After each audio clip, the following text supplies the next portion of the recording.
Hello, and welcome to our third quarter 2024 results discussion.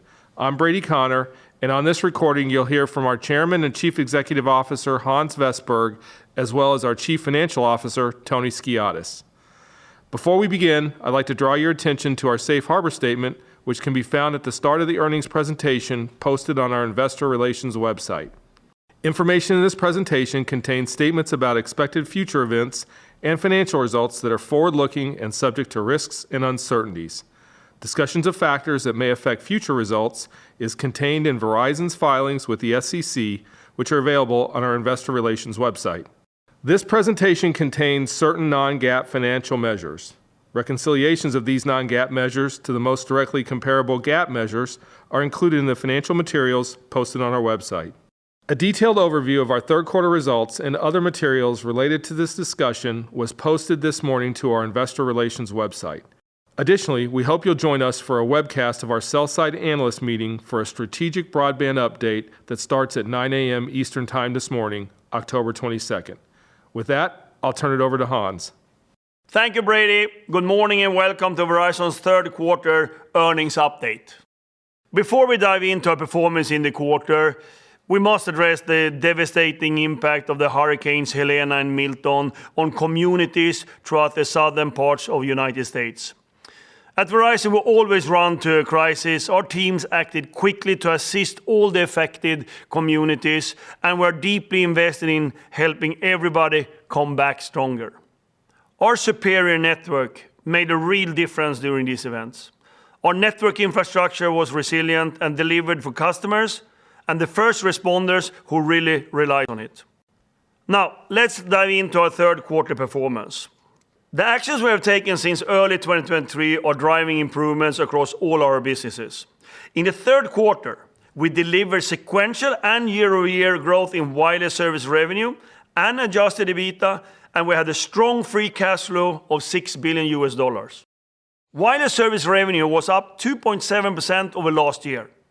Our quarterly adjusted EBITDA of $12.5 billion is the highest we have ever reported and the highest in the telecom industry by far.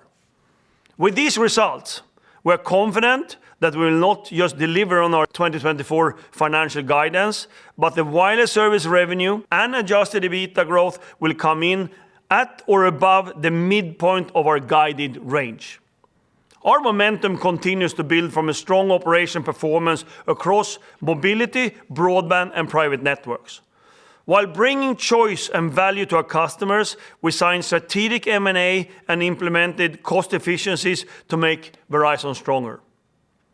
I'm proud of our team and excited about how we're using our scale and industry-leading position to bring value, services, and experience to our customers every day. We're deepening customer relationships and offering critical services that earn us a high return on capital. And we delivered our 18th consecutive annual dividend increase. In the third quarter, we brought more C-band and network capacity to states across the country. As always, our network is the foundation for our success in mobility, broadband, and private networks. As Brady mentioned, following the earnings call, we will be providing an update on our broadband strategy. We will share our vision for the future of broadband, including ambitious new targets that reflect the strong demand that we're seeing across both fixed wireless and fiber offerings. Now let's discuss how our superior network and our strategy are driving results across our business. In mobility, we more than doubled postpaid phone net adds over the last year with 239,000. Importantly, we also delivered positive consumer postpaid net adds in the quarter, both with and without our second number offering. We have focused on delivering choice, value, and simplicity to our customers through My Plan, My Home, and new business offerings. Our strategy of giving our customers more options than other wireless providers continues to drive positive momentum in both postpaid phone, gross adds, and churn. We have applied the same operational rigor and commitment to our prepaid brands, and results are very encouraging. For the first time since the acquisition of TracFone, we had positive prepaid net adds for the quarter excluding SafeLink. We expect our prepaid business to continue improving quarter by quarter as we further refine our offerings and execution. In broadband, we ended the quarter with nearly 4.2 million fixed wireless access subscribers alongside a strong Fios growth. The continued success of our fixed wireless offering allowed us to reach our goal of 4 to 5 million fixed wireless access subscribers with 15 months ahead of our original plan. This confirms a strong demand for our offering and its high level of customer satisfaction. In private networks, we see a strong momentum and exciting opportunities. We're expanding our sports partnership through an agreement with FIFA, where we will provide extensive network services for the 2026 Men's World Cup and serve as a tournament supporter of the 2027 Women's World Cup. We also expanded our partnership with the Madison Square Garden family of companies to become the official wireless provider for all its venues, including Madison Square Garden and the Sphere. We will be providing a more detailed update on capital allocation at our analyst meeting this morning. But our capital allocation priorities remain to invest in the business, support our dividend, and pay down debt. We executed on all three during the quarter, including our pending acquisition of Frontier Communications, a tower transaction with Vertical Bridge, a spectrum acquisition from US Cellular, and a new satellite partnership and organization improvements. All will enhance our capabilities, help us serve our customers even better, and support financial growth. Let me walk you through each of these transactions. First, our pending Frontier acquisition will expand our total addressable market in mobility and broadband. Post-close, Verizon will stand unmatched as the only company with the ability to serve both fixed wireless access and fiber at scale. Second, we announced a transaction with Vertical Bridge involving more than 6,000 towers, deepening a relationship with a valued strategic partner. In addition to the cash proceeds, we will lease back capacity at very favorable terms, providing long-term cost stability. Third, we're acquiring valuable low and mid-band spectrum from US Cellular, which will enhance our spectrum portfolio and expand our network capacity when the deal closes. Fourth, we have further expanded our satellite capabilities, adding a partnership with Skylo on top of our ongoing work with AST SpaceMobile. By using satellite technology, we're extending our network reach to previously underserved areas, opening up new market opportunities and reinforcing our commitment to connectivity. And finally, we continue to make progress on costs. Our voluntary separation program allowed the employees to make informed decisions about their futures, while helping us manage costs as we transform our workforce and adapt to new technologies. Overall, I'm very pleased with our continued improvement in operational and financial execution. Now, Tony will talk about our third quarter result in greater detail. Thanks, Hans, and good morning. Our third quarter results demonstrate our continued focus on operational excellence and reflect our ability to deliver both customer and financial growth. With our differentiated offerings and value proposition, we're continuing to drive year-over-year improvements in postpaid phone net adds and broadband connections, all while maintaining our discipline around promotions. Starting with our consumer results, postpaid phone net adds were 81,000 for the third quarter. This compares to a prior year net loss of 51,000. The year-over-year improvement was driven by continued gross add growth of about 6% in the period. This marks the seventh consecutive quarter of year-over-year postpaid phone gross add growth. Additionally, phone churn improved by 1 basis point compared to last year. For the full year, we continue to expect positive consumer postpaid phone net adds, both with and without the impact of our second number offering. America's Best Network, together with the benefits of myPlan, continues to be a differentiator for us. We offer customers a compelling value proposition with one-of-a-kind perks. Moving to prepaid, the team is successfully executing on its strategy and improving the trajectory of the business, delivering 80,000 net adds, excluding SafeLink. Our core prepaid brands, Visible, Total Wireless, and Straight Talk, continue to perform well, driving a total year-over-year improvement of over 300,000 net adds when excluding SafeLink and the related ACP impacts. With ACP pressures now firmly behind us, we're confident that the rigor being applied to our prepaid operations will position us well going into 2025. Moving to business results, postpaid phone net adds were 158,000 in the third quarter, representing another quarter of solid growth. We saw sustained buying activity throughout the quarter and had strong contributions from small and medium businesses, enterprise, and public sector customers. Businesses continue to trust Verizon for their mission-critical functions over any other provider. Shifting to broadband, our total net additions were 389,000 for the quarter. Fixed wireless access once again had a strong quarter, contributing 363,000 net adds. Our FWA subscriber base now stands at nearly 4.2 million customers. As Hans mentioned earlier, we are pleased to have reached our FWA customer target 15 months ahead of schedule. This reflects the popularity of fixed wireless access and customer demand for high-quality broadband services. Fios Internet net adds totaled 43,000 for the quarter, an improvement of 15,000 sequentially. We saw momentum build throughout the quarter as we further distanced ourselves from the effects of the ACP shutdown. In total, we now have over 11.9 million broadband subscribers, a nearly 16% increase year over year. We continue to make good progress in growing our customer base and look forward to sharing additional broadband updates at our analyst event later this morning. Moving to the financials, our sustained focus on profitable growth contributed to a strong quarter. We are on track to meet our 2024 guidance with both wireless service revenue and adjusted EBITDA growth trending at or above the midpoint of our guided ranges. Consolidated revenue for the third quarter totaled $33.3 billion, essentially flat compared to the prior year. Service and other revenue growth of 1.7% was offset by declines in wireless equipment revenue, as total upgrade volume was down over 10% year over year. Wireless service revenue was $19.8 billion, representing year-over-year growth of 2.7% or $513 million. Sequentially, wireless service revenue grew by $70 million in spite of a full quarter's impact from the end of ACP, as well as headwinds from promo amortization. Looking ahead to the fourth quarter, we expect sequential growth in wireless service revenues to be driven by volume improvements, increased contributions from FWA, and our recently communicated pricing actions. This will partially be offset by the continued promo amortization headwind.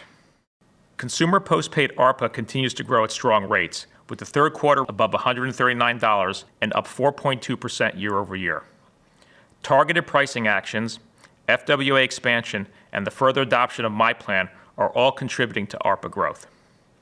We have more than doubled our MyPlan subscriber base since the end of last year, which represents over 37% of the consumer postpaid phone base. Additionally, perk revenue continues to provide a notable benefit. We continue to grow fixed wireless access into a long-term sustainable business. Total FWA revenue, which is included in wireless service revenue, was $562 million for the quarter. That was up $215 million versus the prior year period. FWA is on pace to generate more than $2 billion in revenue for us this year. Prepaid revenue for the quarter declined by over $40 million sequentially, with the third quarter having a full quarter's impact of the ACP shutdown. This overall service revenue impact continues to be within our previously provided range for 2024. Prepaid revenue represented a 100 basis point drag on total wireless service revenue growth for the third quarter. However, the actions we have taken to improve our prepaid customer results are working, positioning us for better revenue performance going forward. Consolidated adjusted EBITDA for the third quarter totaled $12.5 billion, an increase of 2.1% year over year. This is the second quarter in a row in which adjusted EBITDA has grown faster than service and other revenue. As Hans mentioned, this also represents the highest quarterly adjusted EBITDA we've ever reported.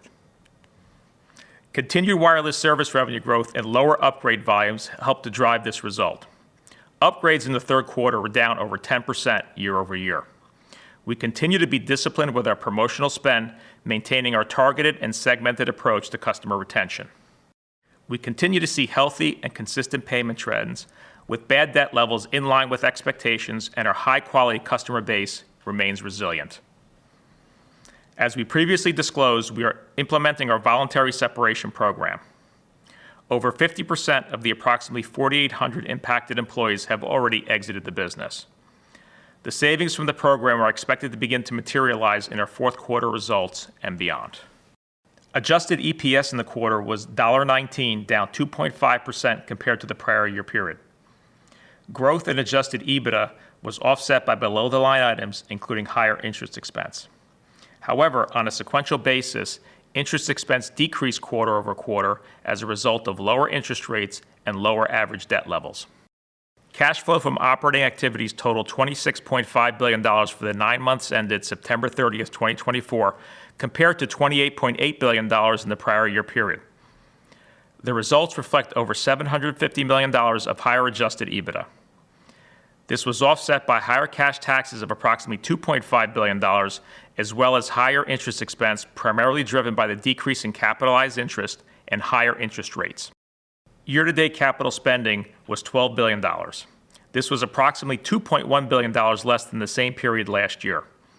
Our full-year guidance for CapEx remains unchanged at a range of $17 to $17.5 billion and back to business-as-usual levels of capital intensity. The net result of cash flow from operations and capital spending is free cash flow of $14.5 billion for the first 3 quarters of 2024, largely in line with the prior year period. For the fourth quarter, there are several items to keep in mind around cash flow. First, upon the closing of our tower transaction, we expect to receive approximately $2.8 billion in proceeds. This will be partially offset by higher cash taxes and interest expense, as well as the anticipated impact from severance payments related to our voluntary separation program. Net unsecured debt at the end of the quarter was $121.4 billion, an improvement of over $1.4 billion compared to the previous quarter, and more than $800 million lower year over year. Our net unsecured debt to consolidated adjusted EBITDA ratio was 2.5 times, flat compared to the prior quarter. Bottom line, the cash generation of the business is strong, and we are on track to pay down debt as planned. In closing, our third quarter performance continued the ongoing trend of delivering strong operational performance and financial results. We achieved positive postpaid phone net adds in consumer, which positions us well to be net add positive for the full year. We reached our goal for fixed wireless access subscribers more than a year ahead of schedule, and we did it all in a financially disciplined manner consistent with our overall strategy. We are now focused on finishing the year strong, setting us up for success in 2025. With that, I will turn it back to Hans for his closing comments. Thank you, Tony. We're well positioned for a great fourth quarter and to carry our momentum into 2025. Our offerings from My Plan to My Home are resonating with our customers and driving deeper engagements. Our brand refresh has been successful and tells a compelling story about the central role our services play in customers' lives.